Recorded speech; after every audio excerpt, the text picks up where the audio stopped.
Yes. So guys, what is national income? National income क्या है बेटा? National income is defined as money value of final goods and services produced by normal resident operating within domestic territory in an accounting year। बच्चा party, national income का आखिरकार मतलब होता क्या है? नेशनल इनकम का मतलब होता है हमारे देश में जितने भी गुड्स एंड सर्विसेज प्रोड्यूस हो रहे हैं, आई रिपीट, हमारे देश में जितने भी गुड्स एंड सर्विसेज प्रोड्यूस हो रहे हैं वो डिटरमाइन करते हैं नेशनल इनकम। अब अगर हमारे देश में बहुत सारे गुड्स एंड सर्विसेज प्रोड्यूस हो रहे हैं, that means our national income is rising. But परेशानी क्या होती है कि भैया कुछ गुड्स बनते हैं यूनिट्स में, कुछ बनते हैं लीटर में, कुछ बनेंगे केजी में, और कुछ भैया सर्विसेज मिलती है आवर्स में। तो इन सब की वैल्यू को कंसोलिडेट कैसे करा जाए और कंपेयर कैसे करा जाए, तो हम क्या करते हैं, इन सभी गुड्स एंड सर्विस जो प्रोड्यूस होते हैं उसकी मॉनिटरी वैल्यू निकालते हैं। That's why national income is expressed in monetary term.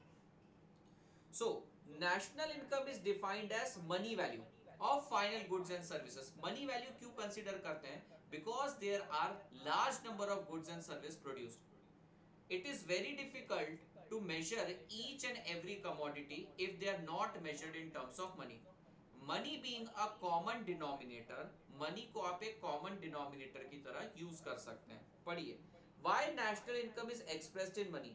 In any economy there are large number of diverse goods and service produced, thus it become necessary to measure them against some commonly accepted denominator। thus money being the measuring rod, national income is expressed in terms of money. क्या आपको पहला element समझ में? National income की definition है money value of final goods and service produce. ठीक है, अब मनी वैल्यू क्यों लिया? क्योंकि large number of goods and service produce करते हैं और हम एक कॉमन डिनोमिनेटर चाहते हैं। आगे बढ़ते हैं डेफिनेशन में। नेशनल इनकम इज डिफाइंड, इसमें बार बार रिपीट करूंगा, national income is defined as money value of final goods and services. जरा ध्यान से देखिए, यहां पर ये बोल रहे हैं फाइनल गुड्स एंड सर्विसेज लेने। Sir final goods and services ही क्यों, इंटरमीडिएट गुड्स एंड सर्विसेज क्यों नहीं? देखिए, अगर आप इंटरमीडिएट गुड्स एंड सर्विसेज को भी काउंट करना चालू कर दोगे तो डबल ट्रिपल काउंटिंग होना चालू हो जाएगी। फॉर एग्जाम्पल बेटा, आप लोग बनाते हैं कार। अब बेटा ये कार के अंदर टायर की वैल्यू तो जुड़ी होगी, बराबर है, और ये जो टायर आपने खरीद के लाए इसमें रबर की वैल्यू जुड़ी होगी। अब ये जो रबर है ये टायर के लिए इनपुट है, इंटरमीडिएट प्रोडक्ट है, और ये जो टायर है ये कार के लिए इंटरमीडिएट प्रोडक्ट है। अगर मैं रबर की भी वैल्यू काउंट कर रहा हूं तो बेटा टायर की भी वैल्यू काउंट कर रहा हूं तो उसमें रबर की वैल्यू भी काउंट हो गई, और अगर मैं कार की वैल्यू ले रहा हूं तो उसके अंदर टायर की वैल्यू काउंट हो गई। तो यहाँ पे डबल काउंटिंग होना चालू हो जाती है। So in order to avoid the double counting हम लोग क्या करते हैं, सिर्फ final value of goods and service consider करते हैं। ठीक है, इंटरमीडिएट नहीं कंसिडर करते हैं। इंटरमीडिएट गुड्स क्या होते हैं? इंटरमीडिएट गुड्स वो गुड्स होते हैं जो फाइनल गुड्स को बनाने में मदद करते हैं, और फाइनल गुड्स एंड सर्विसेज क्या होते हैं? जो फाइनल कंजम्पशन के लिए अवेलेबल रहते हैं। समझ में आपको? So why only value of final goods and services? Final goods and services he consider करे जाते हैं, इंटरमीडिएट गुड्स नहीं कंसीडर किए जाते हैं, क्योंकि इंटरमीडिएट गुड्स अगर कंसीडर करें तो डबल काउंटिंग होगा। National income multiple times overstated रहेगी। अगर ये कार बनी है बेटा, देखो मैंने इसकी वैल्यू ले ली है तो बेटा टायर में काउंट कर चुका हूं, why I need to count the tyre again? और भैया टायर अगर बना है तो उसके अंदर रबर की वैल्यू जुड़ी हुई है, मेरे को फिर से रबर क्यों काउंट करना है? So in order to avoid this double counting we include only final value of goods and services and not intermediate product। value of final goods and services are included in computation of national income। value of intermediate product are not included। in order to calculate national income, all goods and services produced during the year must be counted only once। since most of the product undergo different stages of production, उनको वापस से include करने से double triple counting होना चालू हो जाएगा। so in order to avoid double counting we need to take only value of final goods and services। now what are intermediate goods? intermediate goods are those goods or services which are used in production of final good। for example, this rubber is of 1000, this tire is of 1500, and this car is of 1 lakh। now by taking value 1 lakh of this car, we have already included value of tire and value of rubber in it, we need not take it again। समझ रहे हो? Inclusive है। अब आपके मन में एक सवाल आएगा, अब आपके मन में एक सवाल आएगा, सर कार मैन्युफैक्चरिंग कंपनी अपना फाइनल गुड्स एंड सर्विसेज बताएगी, टायर वाला अपना फाइनल गुड्स एंड सर्विसेज बताएगा, रबर वाला अपना बताएगा, तो हर कोई अपनी अपनी रिपोर्टिंग करेगा, हमें कैसे पता चलेगा कि किसको इंक्लूड करना है किसको एक्सक्लूड करना है? आपके मन में सवाल आएगा। हाँ, यही सवाल जस्ट आपने पूछा, ठीक है। तो इसका बहुत सिंपल जवाब है, आपको अपनी सेल वैल्यू को कंसीडर करना है और परचेस वैल्यू को माइनस कर देना है। तो सिंपल है, कार वाला क्या करेगा, कार वाला बोलेगा 1 लाख रुपए की मेरी सेल वैल्यू है, आप इसे नेशनल इनकम में ले लो, लेकिन मैंने 50,000 रुपए का परचेज किया है, आप उसे माइनस कर दो। वो सिर्फ 50,000 ही काउंट करवाएगा। अब ये जो 50,000 रुपए है ना बेटा, ये टायर वाला रहेगा, टायर वाले ने इसे अपनी सेल दिखाया होगा और ये उसके अंदर 20,000 रुपए अपना खर्चा दिखा देगा। तो कितना आ गया बेटा, 30,000 इसने वैल्यू ऐड करी। अब ये रबर वाला बोलेगा कि भैया मेरी 20,000 रुपए सेल वैल्यू है और अज्यूम करते हैं कॉस्ट 0 है, तो बेटा इसने वैल्यू एडिशन करी 20,000 की, इसकी वैल्यू एडिशन है 20, इसकी 30, इसकी है 50, इस तरीके से हो जाएगा। प्रैक्टिकली मैं आपको बाद में बता दूंगा, बट अगर आपको फाइनल वैल्यू कंसीडर करनी है ना, तो आपको परचेज हटा देनी पड़ती है, क्योंकि आप जिस चीज को परचेज बोल रहे हो वो ऑलरेडी किसी ने एज ए सेल रिकॉर्ड कर रखी, हमने सबकी सेल ले ली और सबकी परचेस माइनस कर दी, अपने आप आंसर आ जाएगा। You need not think in that way, ठीक है। क्रेडिट ले लेंगे हम उन चीजों का। क्या ये एग्जांपल समझ में? अब अगर ये क्वेश्चन आता है आपको, ये क्वेश्चन आता है why value of final goods and services are considered, अगर आप वन लाइन में आंसर लिख देंगे इसका, अगर आप सिर्फ एक लाइन में इसका आंसर लिख रहे हैं क्या, टू अवॉइड डबल काउंटिंग, कैसे मार्क्स मिलेंगे? आपको लिखना पड़ेगा कि भैया only value of final goods and services are considered because most of the product undergo different stages of production, so in order to avoid double counting, फिर आपको ये भी बताना है कि इंटरमीडिएट प्रोडक्ट क्यों नहीं काउंट करते, इंटरमीडिएट प्रोडक्ट का मतलब क्या होता है, फिर एक एग्जांपल भी कोट करना है, फिर आपको 3 मार्क्स मिल जाएंगे। अब वो इंक्लूड रहेगा बेटा, क्योंकि उन्होंने वर्ड यूज करा है final value of goods and services, final value of goods and services, final value यानी जो सेल वैल्यू है ना, हम उसको मानते हैं बेटा। इसलिए तो बेटा जीडीपी एट मार्केट प्राइस निकालते हो। Why you calculate GDP at market price, you calculate GDP at market price, क्योंकि मार्केट प्राइस में प्रॉफिट इंक्लूडेड होता है, और अगर आप प्रॉफिट इंक्लूड नहीं करना चाहते तो आप एट फैक्टर कॉस्ट भी निकाल सकते हो। समझ रहे हो आप? ठीक है जी। तो देखिए डेफिनेशन में थोड़ा आगे बढ़े, हम कहां तक पढ़े, national income is defined as money value, money value क्यों, मनी एक common denominator of final goods and services produced by normal resident. अब ये नॉर्मल रेसिडेंट कौन होता है? अब ये सवाल आता है मेरे मन में, कभी कभी मेरे दिल में ये ख्याल आता है कि ये नॉर्मल रेसिडेंट कौन होता है। ध्यान से सुनो, नॉर्मल रेसिडेंट बेसिकली एक ऐसा पर्सन होता है who ordinarily resides in our country and his economic interest also lies in country। एक ऐसा व्यक्ति, स्त्री पुरुष नर नारी पुरुष मादा, जो बेटा ऑर्डिनरीली इस देश में रहता है और उसका इकोनॉमिक इंटरेस्ट भी इस देश में लाई करता है। और इसके अंदर आपको जान के हैरानी होगी, इंडिविजुअल के साथ साथ इंस्टीट्यूशंस भी इंक्लूडेड हैं।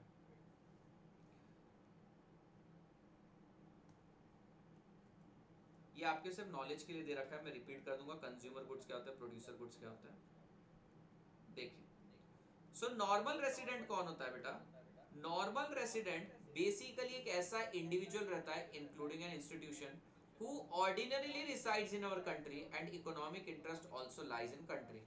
Note, normal resident word use किया है, सिटीजनशिप का क्राइटेरिया हमने यहाँ पर कंसिडर नहीं किया है। तो ये देखिए, ये सरदार जी बेटा, बेटा इनका नट बोल्ट का कारोबार है लुधियाने में, ये इस देश में रहते हैं, इनका इकोनॉमिक इंटरेस्ट भी यहाँ पर लाया करता है, तो ये कहलाए जाएंगे यहाँ के नॉर्मल रेसिडेंट। अब डेफिनेशन के हिसाब से इंस्टीट्यूट, ये जो इंस्टीट्यूशन है इस देश में है, इसका व्यवसाय भी यहीं पर हो रहा है, तो ये भी नॉर्मल रेसिडेंट कहलाई जाएगी बाय डेफिनेशन। ये बेटा फिरंगी बाहर से आया है, रहता यहीं पे है, खाता यहीं का है बेटा, गाता यहीं का है, बजाता यहीं का, कमाता भी यहीं पे, तो he ordinarily resides in our country and his economic interest also lies in our country. So हाँ, उत्तर ग्रिफन फर्स्ट होगा ये। और ये लास्ट वाला बेटा, आदमी पड़ोस की औरत को लेकर आया है घूमने के लिए हमारे देश में, तो बेटा ये व्यक्ति जो है ना, ये ऑर्डिनरीली इस देश में रिसाइड नहीं करता है और इसका इकोनॉमिक इंटरेस्ट भी नहीं है, इसको कुछ कमाना भी नहीं हमारे देश में, तो ये बेटा नेशनल इनकम में काउंट नहीं होगा। सॉरी, नॉर्मल रेसिडेंट नहीं रहेगा। Normal resident is a person who ordinarily resides in our country and their economic interest also lies in our country. इसमें इंस्टीट्यूशंस भी हो सकती है। तुम देखो ना, शक्ल से ही दिख रहा है बेटा, शक्ल से ही दिख रहा है।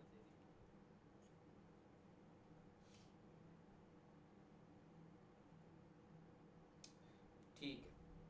सो नॉर्मल रेसिडेंट कौन होता है? Normal resident is a person who ordinarily resides in our country and economic interest also lies in our country.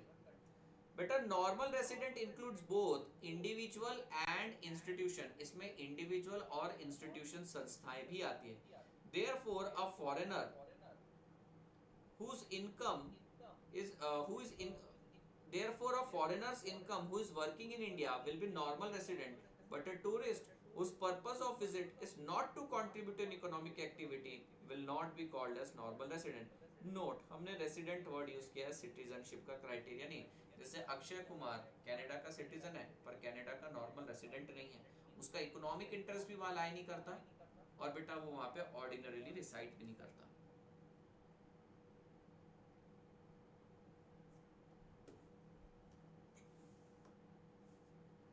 समझा क्या आपको?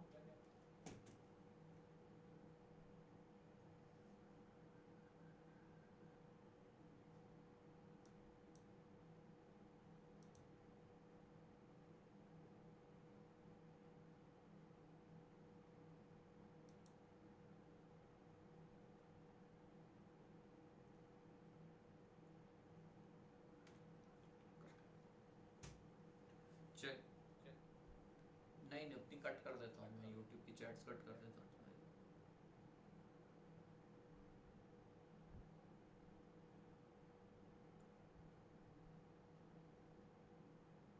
नहीं, दिखाने लायक नहीं। समझ में आया क्या बेटा? हमने तीन चीजें देखी।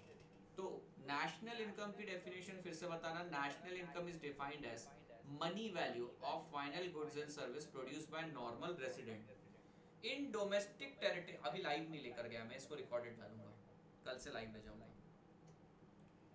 ठीक है, कल से मैं लाइव लेकर जाऊंगा। ओके, नेक्स्ट पॉइंट है डोमेस्टिक टेरिटरी। सर ये डोमेस्टिक टेरिटरी का मतलब क्या होता है? डोमेस्टिक टेरिटरी का मतलब होता है हमारे देश की पॉलिटिकल या फिर geographical boundary. I repeat, domestic territory का मतलब होता है हमारे देश की पॉलिटिकल या फिर जियोग्राफिकल टेरिटरी। तो बेटा ये जो मेरे भारत का लैंड मास है, इंक्लूडिंग 200 नॉटिकल माइल्स तक जितना मेरा कवरेज है बेटा, हाई सीज तक मेरा जो कवरेज है, that is in my domestic territory. अब सर आपने इसके अंदर जियोग्राफिकल टेरिटरी के साथ साथ पॉलिटिकल टेरिटरी भी बोला है, पॉलिटिकल बाउंड्री भी बोला है, इसका मतलब क्या है? बेटा आपने बजरंगी भाईजान मूवी देखी है? आपने बजरंगी भाईजान मूवी देखी है? बजरंगी भाईजान के अंदर वो मुन्नी को ले जाता है, कहां ले जाता है बेटा मुन्नी को? इंडिया के अंदर, पाकिस्तान एम्बेसी के अंदर, इंडिया में पाकिस्तान एम्बेसी के अंदर लेकर जाता है। बराबर है, पाकिस्तान तो एंड में लेकर जाता है, लेकिन उससे पहले बेटा पाकिस्तान की एम्बेसी में लेकर जाता है जो हिंदुस्तान में स्थित स्थापित रहती है। तो बेटा वो जो एरिया है ना, वो हमारे देश का एरिया नहीं है। ज्योग्राफिकली वो मेरे देश में आ रहा है पर पॉलिटिकली मेरे देश में नहीं है, पॉलिटिकली पाकिस्तान का है। उसी प्रकार से मेरे देश की एम्बेसी अगर किसी और देश में है तो ज्योग्राफिकली वो बाहर है पर पॉलिटिकली मेरे कंट्रोल में, तो that will be included in my national income, that will be in my domestic territory. उसी प्रकार से बेटा एक हवाई जहाज समझो बेटा उड़ के जा रहा है चाइना, ठीक है, लोगों को छोड़ने के लिए बेटा। तो ये हवाई जहाज अभी मान लीजिए चाइना के ऊपर घूम रहा है, तो भी बेटा ये मेरी टेरिटरी है, ये मेरी डोमेस्टिक टेरिटरी है। हवा में उड़ती हुई मेरी टेरिटरी है बेटा, कुछ भी होता है, कुछ भी अपघात होता है, कुछ भी परेशानी होती है तो मैं उसके लिए रिस्पॉन्सिबल हूँ। So that is my domestic territory. क्या आपको मेरी बात समझ में? उसी प्रकार से दूसरे देश के शिप और वेसल अगर मेरे देश में आ रहे हैं तो वो उनके देश की डोमेस्टिक टेरिटरी है। बात समझ में? अगर कोई फॉरेन इंस्टीट्यूशन जैसे United Nation, World Health Organisation, उनके ऑफिस हमारे देश में है, तो भी हमें डोमेस्टिक टेरिटरी के बाहर है।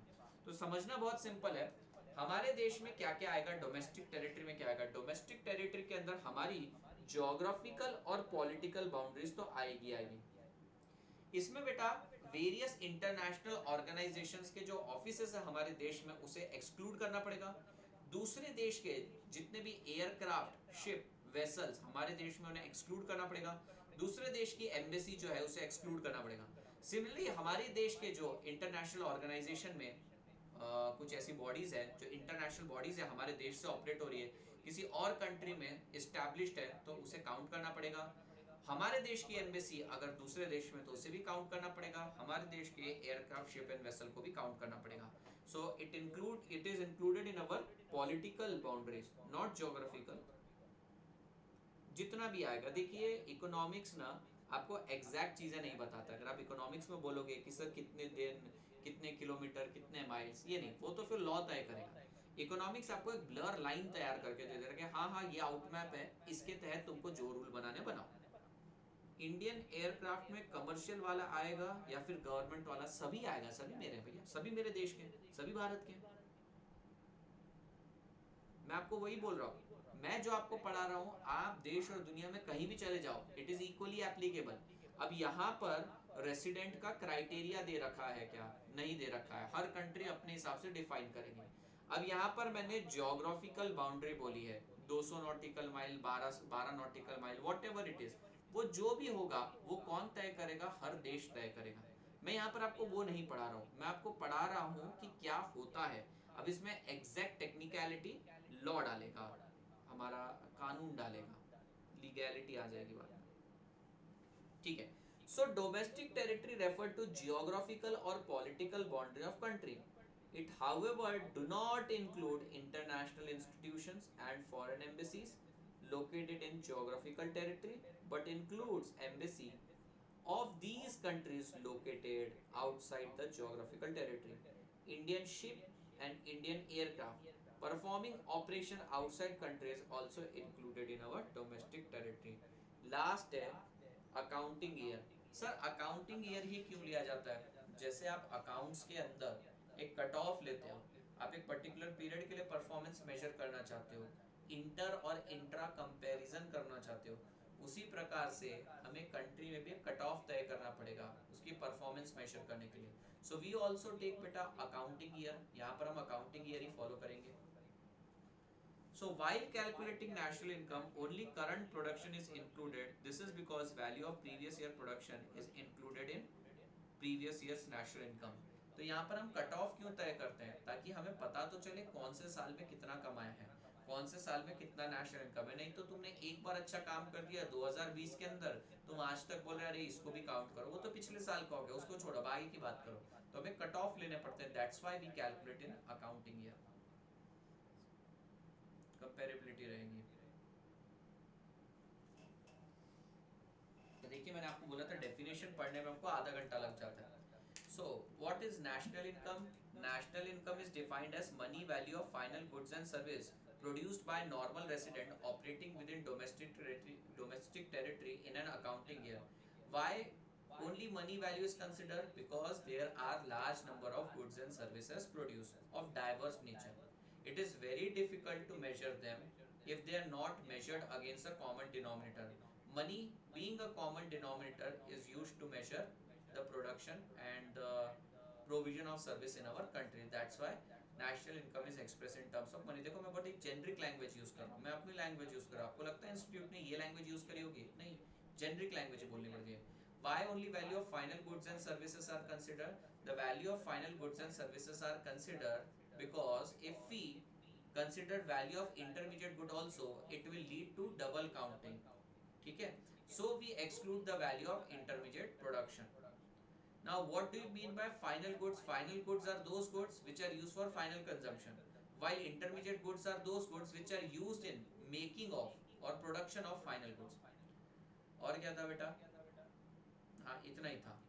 फिर नीचे इन्होंने ना फाइनल गुड्स के दो टाइप बोल रखे हैं। अब फाइनल गुड दो टाइप के हो सकते हैं, या तो वो कंज्यूमर गुड्स हो सकते हैं या तो प्रोड्यूसर गुड्स हो सकते हैं। जैसे मेरा लैपटॉप, ये फाइनल गुड है लेकिन प्रोड्यूसर गुड है, इसकी मदद से मैं फर्दर गुड्स एंड सर्विसेज दे रहा हूँ। लेकिन ये मेरा पर्सनल यूज का जो फोन है ये बेटा फाइनल गुड है, कंज्यूमर गुड है।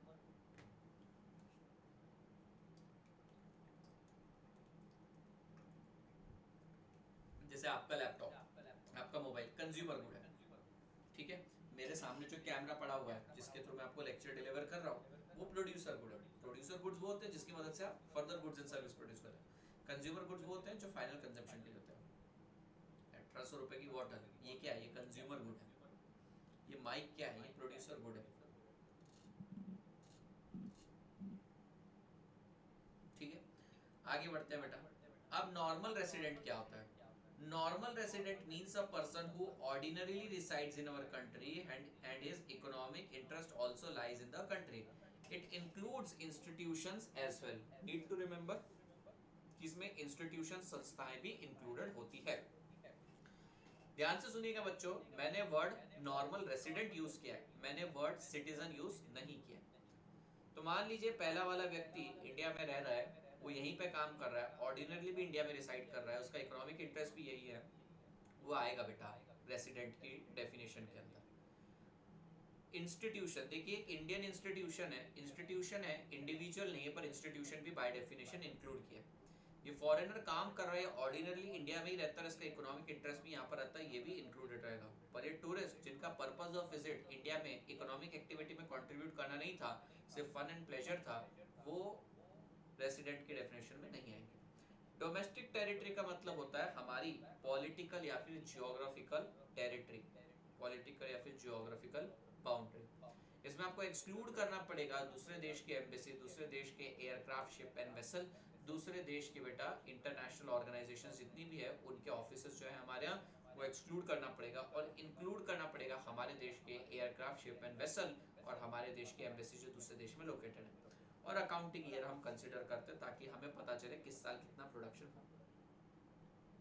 नहीं आएंगे ना, यहाँ पे लिखा भी है। But a tourist whose purpose of visit is not to contribute in economic activity will not be called as normal resident. समझ गए?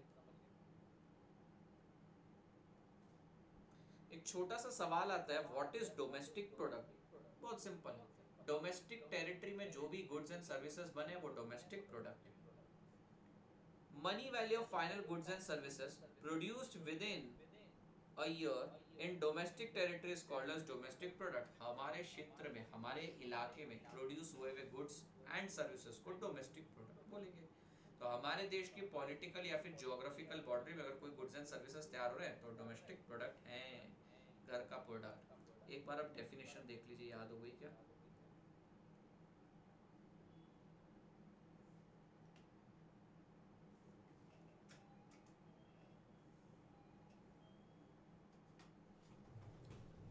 इकोनॉमिक्स के अपने नोट्स होंगे इंटर के, ठीक है, होंगे, उसको कन्वर्ट कर पीपीटी फॉर्म में।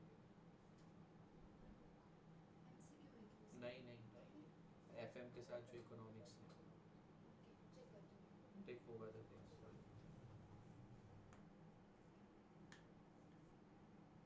इस बार सैटरडे को कोई क्लास नहीं है आपकी?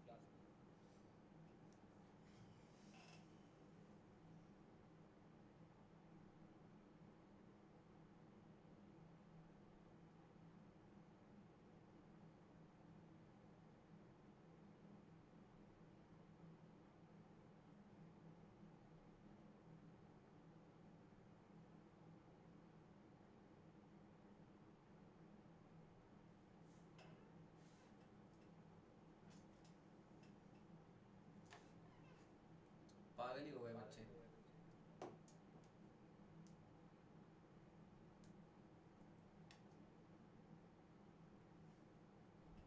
बेटा नस वस मत काट लेना आपने।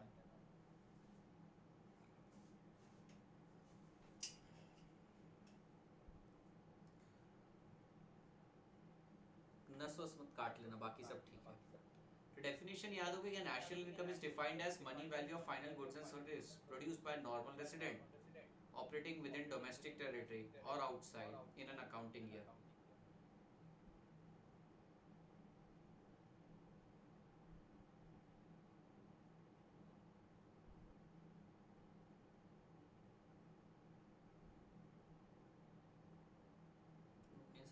यार में से।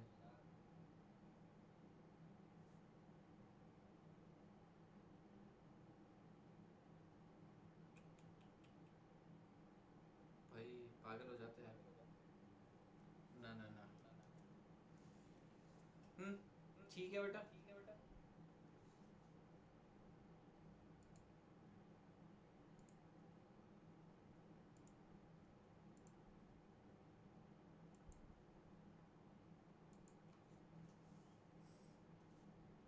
क्या मैं आगे बढ़ सकता हूँ?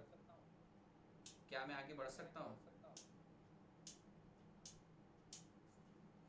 यस, अब मैं आगे बढ़ रहा हूँ।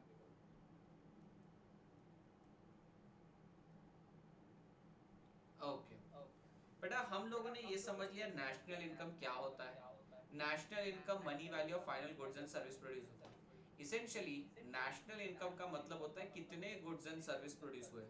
फिर उसके अंदर अकाउंटिंग ईयर आ गया, फिर उसके अंदर रेसिडेंट का क्राइटेरिया आ गया, फिर उसके अंदर टेरिटरी का क्राइटेरिया आ गया, फिर उसके अंदर बेटा मनी का क्राइटेरिया आ गया। वो बात अलग है, पर इसेंस में नेशनल इनकम क्या है सर? इसेंस में नेशनल इनकम का मतलब होता है जितने गुड्स एंड सर्विसेज प्रोड्यूस हुए हैं इस साल, बस ये बताना है। सो ऐसे कौन से ट्रांजेक्शन है जो स्पेसिफिकली, ये क्वेश्चन आता है एग्जाम में, ऐसे कौन से ट्रांजेक्शन है जो स्पेसिफिकली नेशनल इनकम में कंसिडर नहीं किए जाते हैं। सो स्पेसिफिकली कौन से ट्रांजेक्शन नेशनल इनकम में से एक्सक्लूड किए जाते हैं? तो बेटा तीन ट्रांजेक्शन ऐसे हैं जो स्पेसिफिकली एक्सक्लूड किए जाते हैं। सबसे पहला है pure purchase transaction. Pure purchase transaction का मतलब होता है buying and selling of second hand goods and services.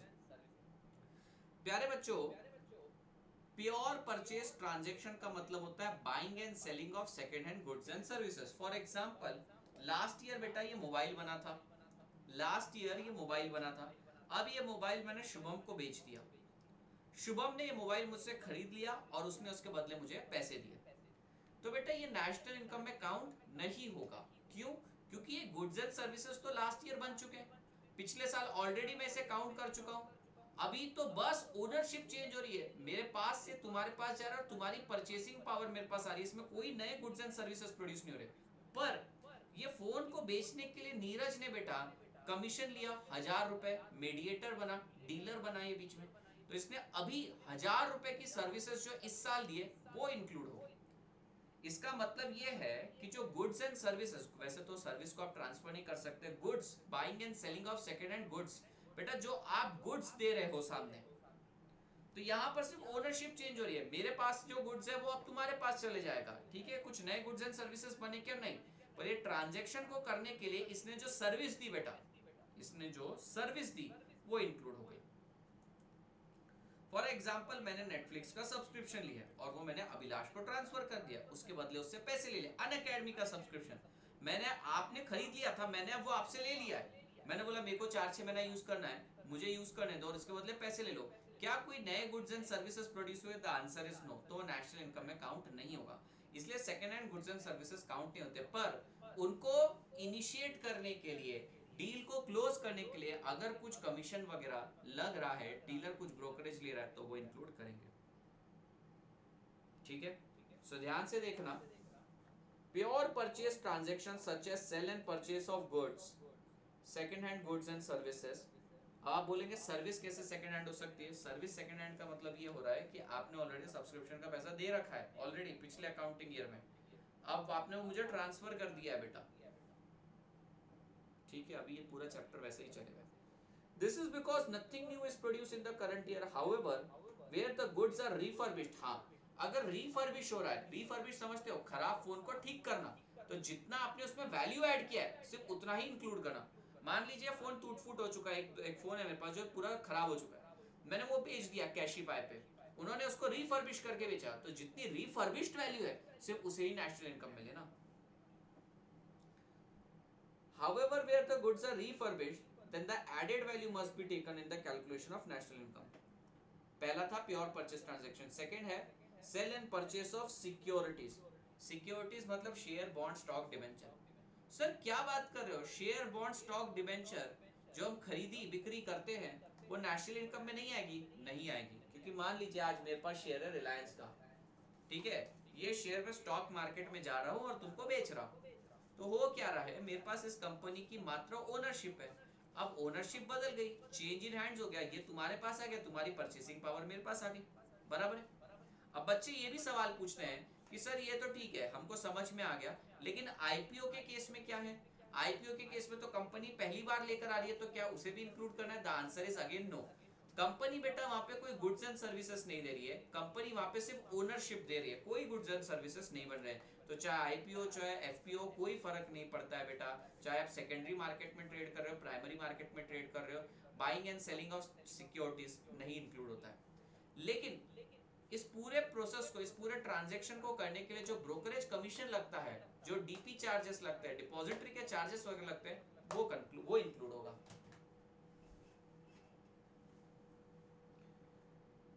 Cell and purchase of securities also excluded because it is just change of ownership. ठीक है, नेक्स्ट है ट्रांसफर पेमेंट। ये transfer payment क्या होता है? ध्यान से सुनना ट्रांसफर पेमेंट की डेफिनेशन। ट्रांसफर पेमेंट का मतलब होता है यूनिलैटरल पेमेंट। यूनिलैटरल पेमेंट मतलब एक तरफा payment for which no corresponding goods और services are given in current year. For example, अगर मुझे पेंशन मिल रही है, तो मैंने क्या करंट ईयर में कोई गुड्स एंड सर्विस प्रोड्यूस किए? नहीं। मुझे इस साल पेमेंट मिल रहा है, तो ये ट्रांसफर पेमेंट कहलाएगा। ये जो पैसा है इसे इंक्लूड मत करो, क्योंकि ये तो सिर्फ पैसा है, इसके बदले मैंने कोई गुड्स एंड सर्विसेज नहीं दी है। आपको पॉकेट मनी मिलती है, माँ बाप ये सोचते हैं इसको आज पॉकेट मनी देंगे, कल ये हमारा ख्याल रखेगा। तो जिस साल आपको पॉकेट मनी मिल रही है, उस साल वो पॉकेट मनी को काउंट मत करो। क्यों? क्योंकि आपने इस साल कोई गुड्स एंड सर्विसेज नहीं दे रखी है। तो ट्रांसफर पेमेंट का मतलब होता है यूनिलैटरल पेमेंट, एक तरफा payment for which no corresponding goods और services are produced in current year. समझ गए? अब सवाल ये आता है, सर पेंशन, अगर कोई एम्प्लॉयर पेंशन पे कर रहा है तो आप उसे इंक्लूड नहीं कर रहे हो, ये तो बहुत गलत बात है। बेटा जब पेंशन का ना प्रोविजन होता है उसे इंक्लूड करेंगे। फॉर एग्जांपल, रजत आज मेरे यहाँ जॉब करता है, मैं रजत के नाम का पैसा पेंशन फंड में डालता हूं, मैं प्रोविजन करता हूं, तो मैं इस साल उसे इंक्लूड करूंगा, इस साल के खर्चे में उसे इंक्लूड करूंगा, इस साल रजत द्वारा दी गई सर्विसेज में उसे इंक्लूड करूंगा। क्यों? क्योंकि वो इस साल मेरे ऑफिस में बैठ के मुझे सर्विस दे रहा है। पर जब इसका एक्चुअल पेमेंट देने की बारी आएगी, उस साल इंक्लूड मत करना, क्योंकि प्रोविजन वाली ईयर में मैंने कंसिडर कर लिया था। प्रोविजन वाली ईयर में सर आपने क्यों कंसिडर किया? क्योंकि उस साल उसने मुझे गुड्स एंड सर्विसेज दी थी। समझे? तो ट्रांसफर पेमेंट का मतलब क्या होता है? ट्रांसफर पेमेंट आगे आएगी डेफिनेशन फिर से ट्रांसफर पेमेंट की। ट्रांसफर पेमेंट को इंक्लूड नहीं करते हैं, क्योंकि transfer payment means unilateral payment for which no corresponding goods और services are produced in current year. आपने करंट ईयर में कोई गुड्स एंड सर्विसेज नहीं दी, आपको तो एक तरफा पेमेंट मिला है। जैसे कि बेटा gift to son in law, है दहेज में आ रही चीजें, गिफ्ट का नाम दे दिया। लेगेसी भी नॉट इंक्लूड, लेगेसी लेगेसी भी नहीं, वो तो मियर ओनरशिप की ट्रांसफर है। Sir interest accrued, interest accrued, interest accrued तो आएगा, इंटरेस्ट अक्रूड बिल्कुल आएगा, क्योंकि आपका कैपिटल इस साल आपके लिए वर्क कर रहा है।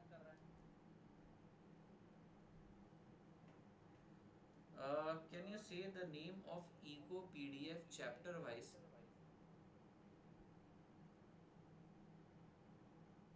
Can you say the name of eco PDF chapter wise in which sir has been? समझा नहीं, मतलब आप समझ लेना, आप अपनी टूटी फूटी भाषा समझ जाते हो। यहाँ पे कोई बच्चा इंगा उंगा पुंगा भी बोल देगा ना, दूसरा बच्चा बोलता है हाँ हाँ आज इको के लेक्चर में हमने ये पढ़ा, समझ में आ जाता है बच्चों को। मतलब इतना तुम्हारा कोऑर्डिनेशन स्ट्रांग बन चुका है। वीबी, मैं सोचता वीबी क्या है? तुम बोल के देखो बेटा, इंगा उंगा पुंगा, दूसरा समझ भी जाता है, कोड लैंग्वेज है। ट्रांसफर पेमेंट एक्सक्लूड होगा बेटा, ये तो बोला है नेशनल इनकम में ये चीजें इंक्लूड नहीं करते हैं। ये तीन चीजें कभी भी दिख जाए, जैसे बोलते हैं ना, भूल कर भी ये तीन चीजें मत करिएगा, उसी तरीके से भूल कर भी ये तीन चीजें कभी इंक्लूड मत करना, नहीं तो जा सकते हैं आपके 3 मार्क्स। एडवांस, एडवांस नहीं आएगा, एडवांस नहीं आएगा, क्योंकि एडवांस के केस में आपकी इनवॉइसिंग होगी बाद में, गुड्स एंड सर्विसेज जाएंगे बाद में, अभी तो सिर्फ पेमेंट ट्रांसफर हुआ है। हम्म?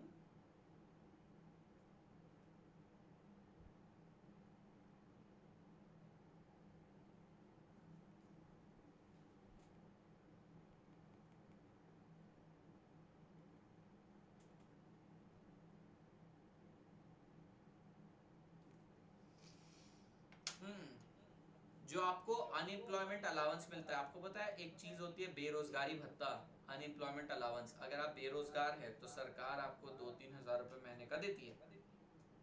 ग्रेजुएट है और आपके पास नौकरी नहीं है तो बेटा उस केस में भी जो पेमेंट मिल रहा है ट्रांसफर पेमेंट में जाएगा, क्योंकि तुमने इस साल गवर्नमेंट को कोई गुड्स एंड सर्विसेज नहीं दी।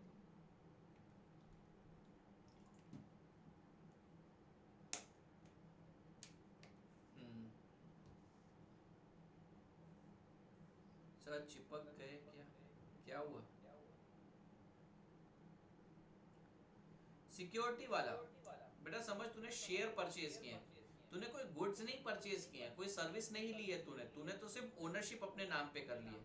समझ, रिलायंस के 10 शेयर मेरे पास है, आज मैं वो शेयर्स बेच के तुझे दे रहा हूँ, तो तेरी परचेसिंग पावर मेरे पास आई और मेरी ओनरशिप तेरे पास चली गई। यहाँ पर कोई गुड्स एंड सर्विसेज नहीं आया, ओनरशिप ही आई है।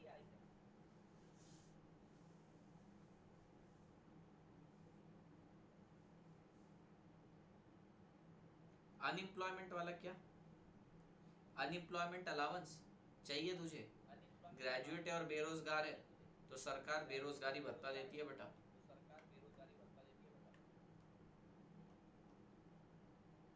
अप्लाई करो।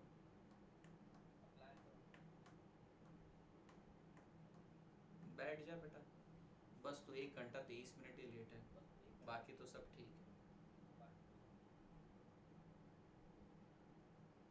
ग्रेजुएट होने वाले हो, बहुत बढ़िया। चलिए आपकी स्क्रीन पर एक क्वेश्चन दिख रहा होगा। Suppose mister Nawaz sells his Rolls Royce to Mr. Dutt for 1 lakh, and to arrange this sale transaction, Miss Ayla, Alia nahi Ayla, Miss Ayla charge commission of 10,000. Will the sale value will the sale value be included in national income? What will be the treatment of commission charged by Miss Ayla? तो बेटा ये जो sale transaction है, sale transaction जो है ये buying and selling of second hand goods and service है, ये प्योर परचेज ट्रांजेक्शन है। It shall not be included. क्यों इंक्लूड नहीं करना? क्योंकि जिस साल नवाज ने कार खरीदी होगी उस साल ये ऑलरेडी इंक्लूड हो गया था नेशनल इनकम में, करंट ईयर में रिफ्लेक्ट करने की जरूरत नहीं। पर ब्रोकरेज ब्रोकरेज कंपोनेंट तो आपने इस साल प्रोवाइड किया है। Only 10,000 shall be included. Similarly, will the sell and purchase of shares on National Stock Exchange qualify for calculation of national income? The answer is no. ठीक है, क्यों? क्योंकि यहाँ पर तो सिर्फ ओनरशिप का ट्रांसफर हो रहा है, कोई गुड्स एंड सर्विस प्रोड्यूस नहीं हो रहे हैं। What will be the treatment of commission charge? Commission will be included. समझ में आ रहा है? इस प्रकार से मेरे नोट्स बने हुए हैं बेटा, आपको समझ में आ रहा होगा। लैंग्वेज बहुत सिंपल है, याद भी हो रही है, चीजें रटती भी जा रही है, रिकॉलिंग के लिए भी आसान है। बहुत मेहनत है इसमें। अभी मैं आपको शॉर्ट नोट्स दिखाऊंगा ना पीछे, आप बोलेंगे सर आपने इतना सब जो पढ़ा है वो आधे पेज में आ गया है, सम आ गया है। आप एक बार देखना पीछे समरी नोट्स देखना, बहुत मेहनत से बनाया समरी नोट्स है।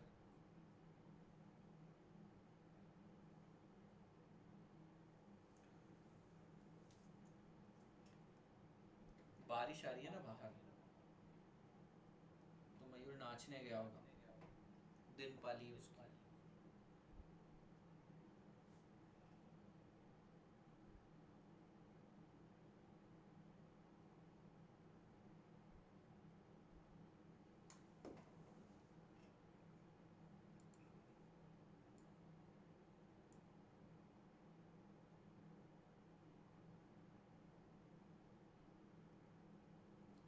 ये देखिए कुछ इस तरीके के नोट्स मिलेंगे आपको, दे रखे हैं बुक में पीछे। तो इस तरीके से एक एक चैप्टर को मैंने कवर किया यहाँ पे। अब हमने जितना पढ़ा है उसके ऊपर देखिए जितने क्वेश्चन बन सकते हैं शॉर्ट में। Why there is need of national income? Just like accounting conventions are used to measure the business performance, national income measure is used to measure economic performance. आपको क्रक्स आ गया, ग्रामर आप add करेंगे 2-3 line आपकी बन जाएगी, है ना। जैसे what is national income? National income is defined as money value of final goods and service produced by normal resident operating within domestic territory or outside in an accounting year. By money value, क्योंकि money एक common measuring rod है, commonly accepted denominator है। Final goods and services से क्यों use करें? Double counting को avoid करने के लिए। फिर इंटरमीडिएट गुड्स क्या होते हैं बता दिया, कंज्यूमर गुड्स क्या होते हैं, प्रोड्यूसर गुड्स क्या होते हैं बता दिया। काफी है बेटा, इसी में से सब आता है, आप चेक कर लो पिछले paper. Normal resident does not means resident, it means a person who ordinarily resides in our country and economic interest also lies in our country. Domestic territory का मतलब ज्योग्राफिकल और political boundary of a nation, और उसमें inclusion exclusion बताएं।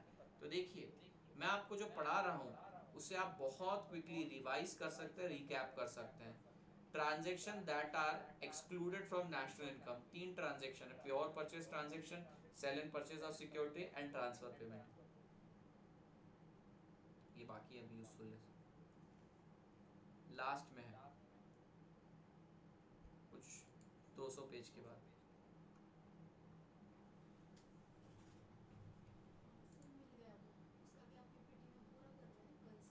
उसको vertical format में, horizontal format में convert करती है ना, याद है?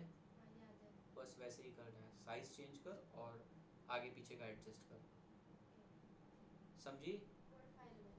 हाँ, वो एक कमांड पे तो हो जाता है, लैंडस्केप का कर, लैंडस्केप मोड में करना है और उसके बाद बराबर से एडजस्ट करना। फॉन्ट थोड़ा बड़ा कर देना, फॉन्ट अभी उसका 12 होगा ना, 14-15 कर देना,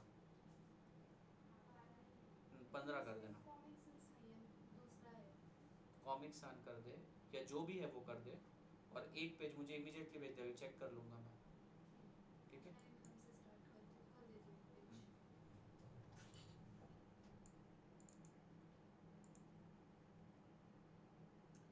सर प्रीपेड इनकम है, वो आएगी नेशनल इनकम में, उसकी सर्विस नेक्स्ट ईयर। देखिए बेटा अगेन तुम मनी को काउंट मत करो, आप ये देखो गुड्स एंड सर्विसेज हैं क्या। अगर गुड्स एंड सर्विसेज है फिर उसकी मनी काउंट करो। जैसे ट्रांसफर पेमेंट, मनी को काउंट करके मतलब नहीं, क्योंकि गुड्स एंड सर्विसेज है नहीं। गुड्स एंड सर्विसेज देखो और फिर उसकी मनी वैल्यू निकालो। जब गुड्स एंड सर्विसेज दिए ही नहीं तुमने इस साल, अगले साल तुम लोग देने वाले हो, then that shall not be included in national income। हाँ एक्सक्लूड होगी, एक्सक्लूड होगी रहना।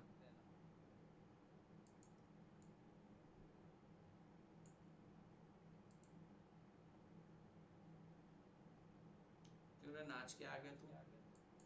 नाच रे मोरा आंब्याच्या वनात, नाच रे मोरा।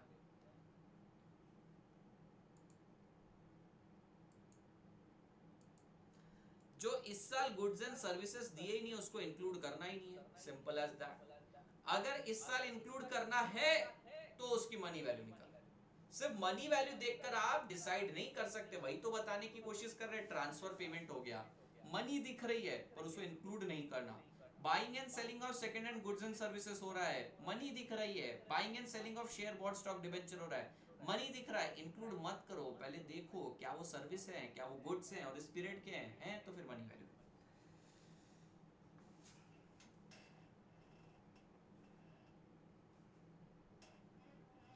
क्या हम आगे बढ़े? ओके, नेक्स्ट है ट्रांसफर पेमेंट। सर ये ट्रांसफर पेमेंट क्या होता है? मैंने अभी आपको बताया, ट्रांसफर पेमेंट का मतलब होता है बेटा एक तरफा payment, unilateral payment, for which no corresponding goods और services are given in current year.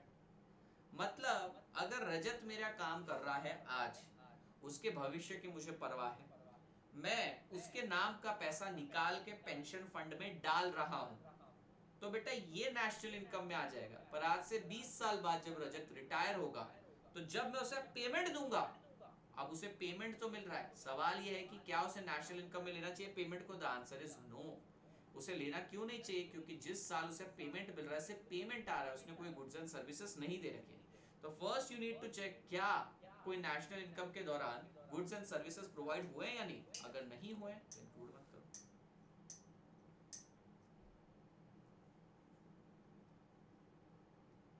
Insurance premium, अब इंश्योरेंस प्रीमियम इंक्लूड तो करना ही चाहिए, क्योंकि देखिए इंश्योरेंस के केस में अनसर्टेनिटी ऑफ कंजम्पशन है। अनसर्टेनिटी ऑफ कंजम्पशन का मतलब क्या होता है?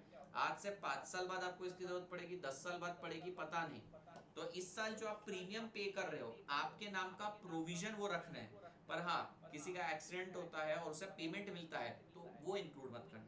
मतलब आप इंश्योरेंस कंपनी को प्रीमियम दे रहे हो, इंश्योरेंस कंपनी आपको अभी ही सर्विस दे रही है, कौन सा कवरेज की सर्विस दे रही है, तो बेटा उसे प्रीमियम जिससे ईयर पे हो रहा है उसे इंक्लूड करना। पर किसी का एक्सीडेंट हो गया, हाथ पैर टूटे, उसको जब पेमेंट दे रहे हैं वो पेमेंट इंक्लूड मत करना।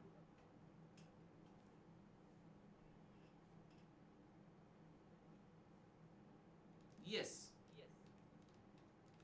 Okay, so what is transfer payment?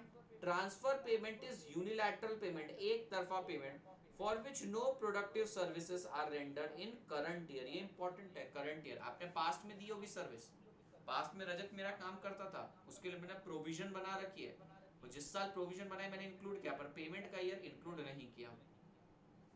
The recipient, Rajat, the recipient of transfer payment do not make any contribution to current production in return of this payment.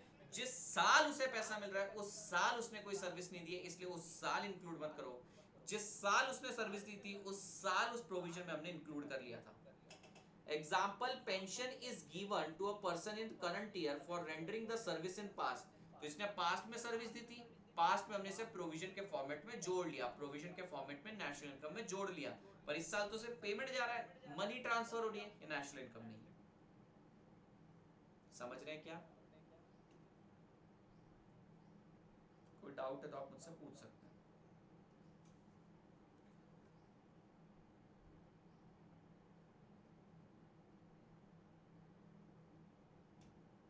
आज मैंने एक सेशन रखा है 7:30, हाउ टू स्कोर, और या फिर ऐसा भी उसका टाइटल टाइटल नहीं पता, प्लानिंग 70 मार्क्स इन कॉस्टिंग।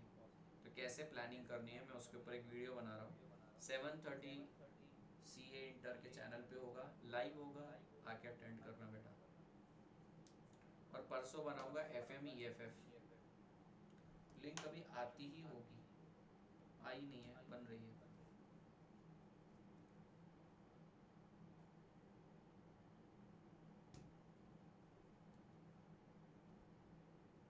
क्या मैं आगे बढ़ूँ?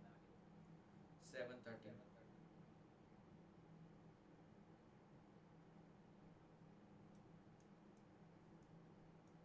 ठीक है, रिकॉर्डेड देख सकते हो।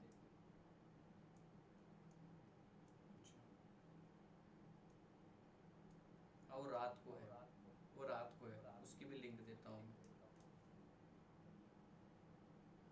सर आज YouTube वाला सेशन और हमारा EIS सेशन क्लैश हो रहा है। मुझे 8 बजे बोला गया आपका EIS का सेशन है, जहाँ तक मैंने सुना था।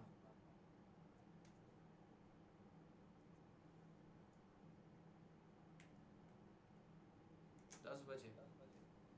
आज 10 बजे क्यों रखा सर ने? मतलब एक्स्ट्रा या टाइम चेंज कर दिया है? अरे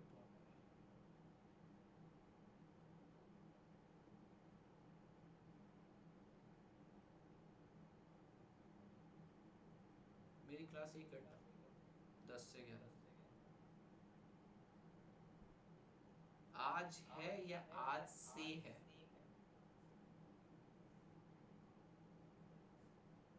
आज ही है बस, सिर्फ आज है। ठीक है, फिर मैं कल से शिफ्ट कर देता हूँ, कल से शिफ्ट कर देता हूँ।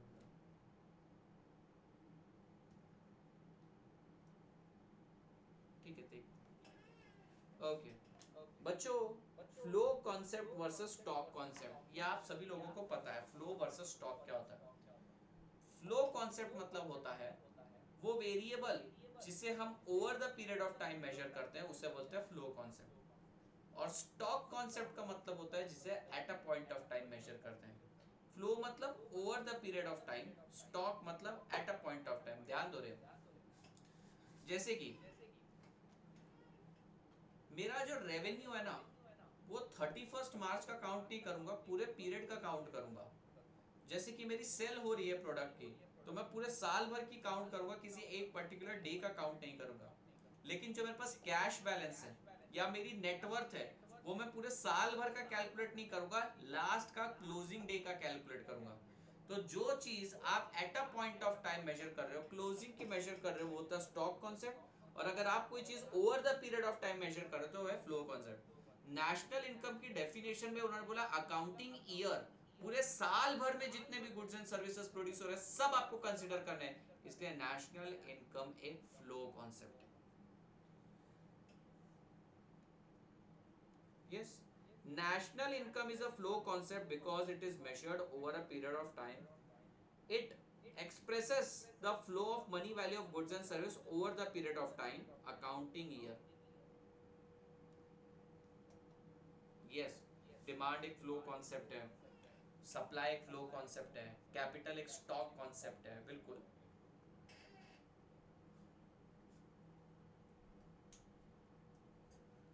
चलो लास्ट पार्ट बेटा, आज हम यहीं रुक जाएंगे ये वाला पॉइंट कंप्लीट करने के बाद. तो usefulness of national income estimates ये पढ़ लेते हैं और फिर आज मैं आप लोगों को छोड़ दूंगा. अब सवाल ये आता है सर नेशनल इनकम आप आखिरकार मेजर क्यों करना चाहते हो, इससे फायदे क्या है.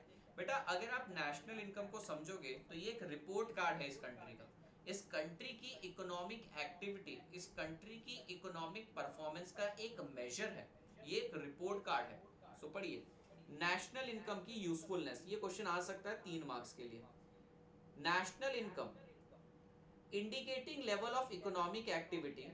National income accounts provide a comprehensive measure of level of economic activity and index of economic growth. देखिए, by measuring national income you will come to know about level of economic activity and economic growth.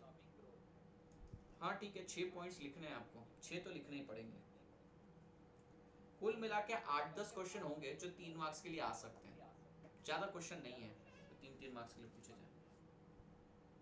ठीक है, तो बेटा usefulness of national income, पहला है national income account, यानी national income के through आप लोगों को level of economic activity and index of economic growth, यानी कि आपको ग्रोथ और इकोनॉमिक एक्टिविटी किस स्तर पे चल रही है पता चल जाएगा.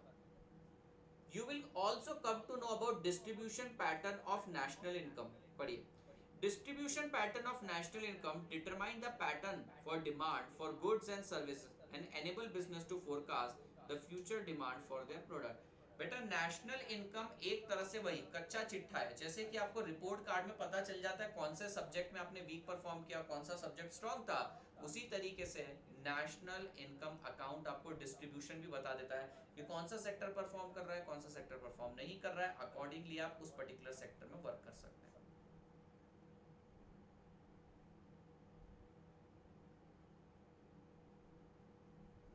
समझ गए. सो डिस्ट्रीब्यूशन भी समझ में आता है, which sector is performing well, यानी सब्जेक्ट वाइज आपको जानकारी आ जाती है. Economic welfare depend to a considerable degree on the magnitude and distribution of national income. बेटा नेशनल इनकम अगर आपका ज्यादा है इसका मतलब वेलफेयर ज्यादा है इस देश में.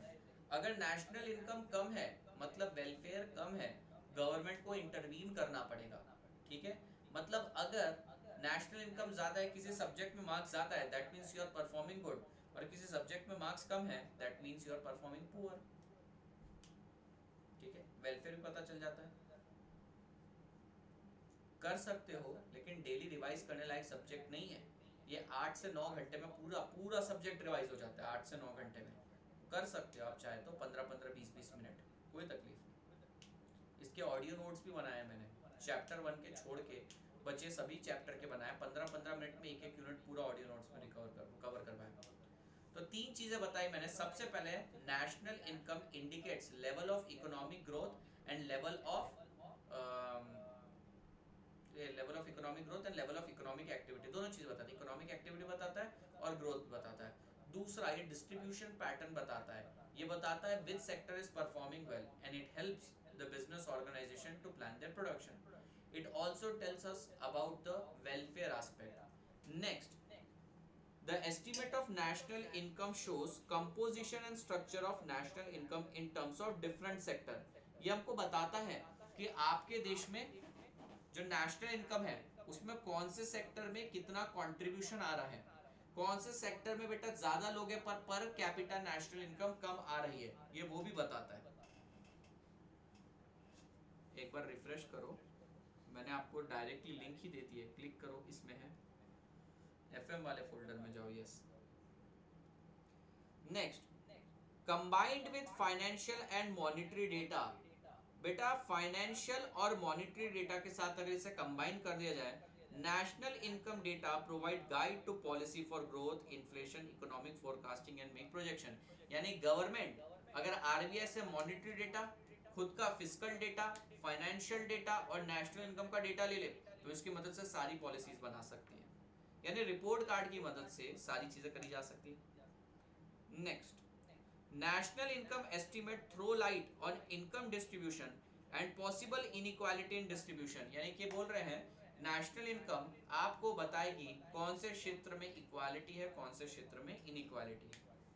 नेशनल इनकम बनाओगे तो बेटा आप इंटरनेशनल कंपैरिजन कर सकते हो in respect of income, standard of living, per capita income etcetera. Also national income के बेसिस पर ही आप वेरियस इंटरनेशनल बॉडीज को कंट्रीब्यूट करते हो। जैसे यूएस, यूएस नेशनल इनकम ज्यादा है, इसलिए international bodies like United Nation, World Health Organisation को ज्यादा कंट्रीब्यूशन देता है। जिसकी नेशनल इनकम कम है वो कुछ कंट्रीब्यूट नहीं करता है या भीख मांगता है, पाकिस्तान की तरह। तो इसमें से 6 पॉइंट, आपको कोई भी 6 पॉइंट याद रख लेने। कौन कौन से? सबसे पहला, national income indicates the level of economic activity and index of economic growth. ये डिस्ट्रीब्यूशन पैटर्न बताता है in terms of performance of various sector. ये वेलफेयर के बारे में बताता है। It also tells us about the welfare of economy. ये कंपोजिशन एंड स्ट्रक्चर बताता है, ये कंट्रीब्यूशन बताता है डिफरेंट सेक्टर का। अगर हमने इसे कंबाइन कर लिया फिस्कल और मॉनेटरी डेटा के साथ, तो government can make various policy. ये आपको इनइक्वालिटी भी बता सकता है अगर आप इसको डिटेल में स्टडी करेंगे तो। बेटा इंटरनेशनल कंपैरिजन के लिए और इंटरनेशनल बॉडीज को कंट्रीब्यूशन के लिए, दोनों के लिए नेशनल इनकम एग्रीगेट्स की जरूरत है। कोई भी 6 पॉइंट आप याद करो। मैं होता तो मैं कौन से 6 पॉइंट याद करता?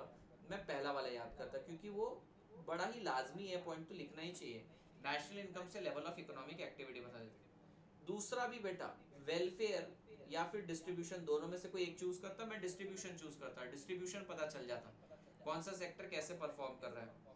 तीसरा मैं ये सिलेक्ट करता,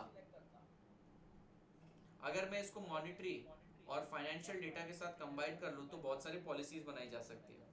इनइक्वालिटी पता चल जाएगा, सेक्टोरियल डिस्क्रिप्शन पता चल जाएगा, कंपैरिजन और इंटरनेशनल बॉडीज को contribution. Choice is yours, any 6 point you may right.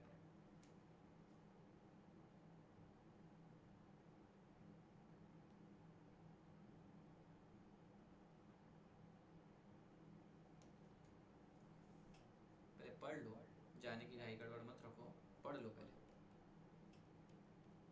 हाँ छुट्टी पर रुको तो सही, पढ़ तो लो पहले।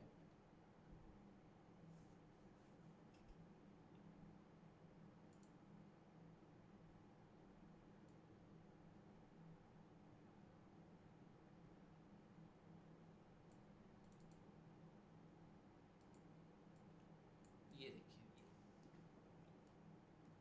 Okay, why there is need of national income?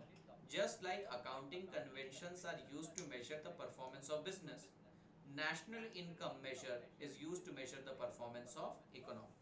What is national income? National sir 2-3 दिन पहले आपकी फैन से मिला, कह रही थी उसने सिर्फ आपके लिए सब्सक्रिप्शन लिया था, आपका कोड यूज करके। अरे वाह बढ़िया, थैंक यू सो मच, उसको थैंक यू बोलना।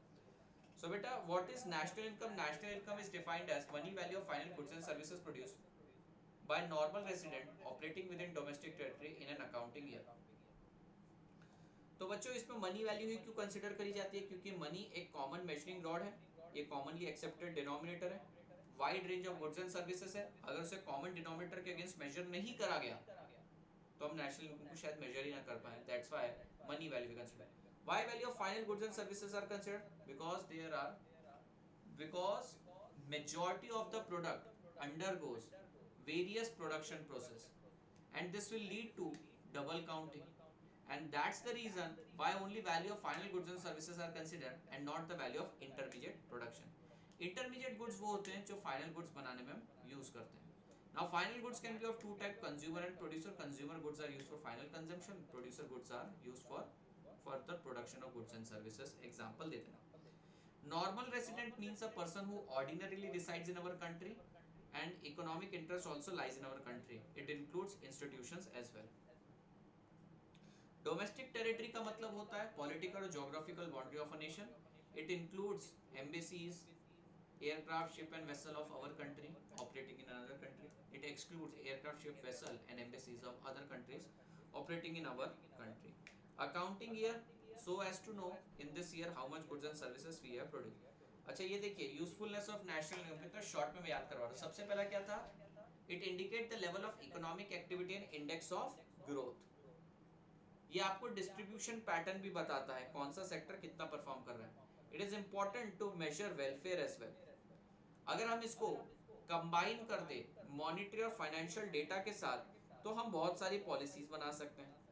ये नेशनल इनकम में इनइक्वालिटी के ऊपर भी लाइट थ्रो करेगा. International comparison and contribution to various international bodies, ये देखिए आ गया शॉर्ट में. तो एक दो बार बेटा मेन पढ़ लेना, बाद में तो इसमें से देख लेना. So national income flow concept है, स्टॉक कॉन्सेप्ट है. नेशनल इनकम की डेफिनेशन में उन्होंने बोला है over the period of time. Accounting year की बात करें that's why it's a flow concept. तीन ट्रांजैक्शन जो आपको स्पेसिफिकली एक्सक्लूड करने हैं. एक है pure purchase transaction that is buying and selling of second hand goods and services. दूसरा sale and purchase of securities. तीसरा ट्रांसफर पेमेंट. बेटा इसके अंदर अगर सर्विस कंपोनेंट है, ब्रोकरेज कंपोनेंट है तो आप इंक्लूड करेंगे. ठीक है जी, बस इतना काफी है आपके लिए.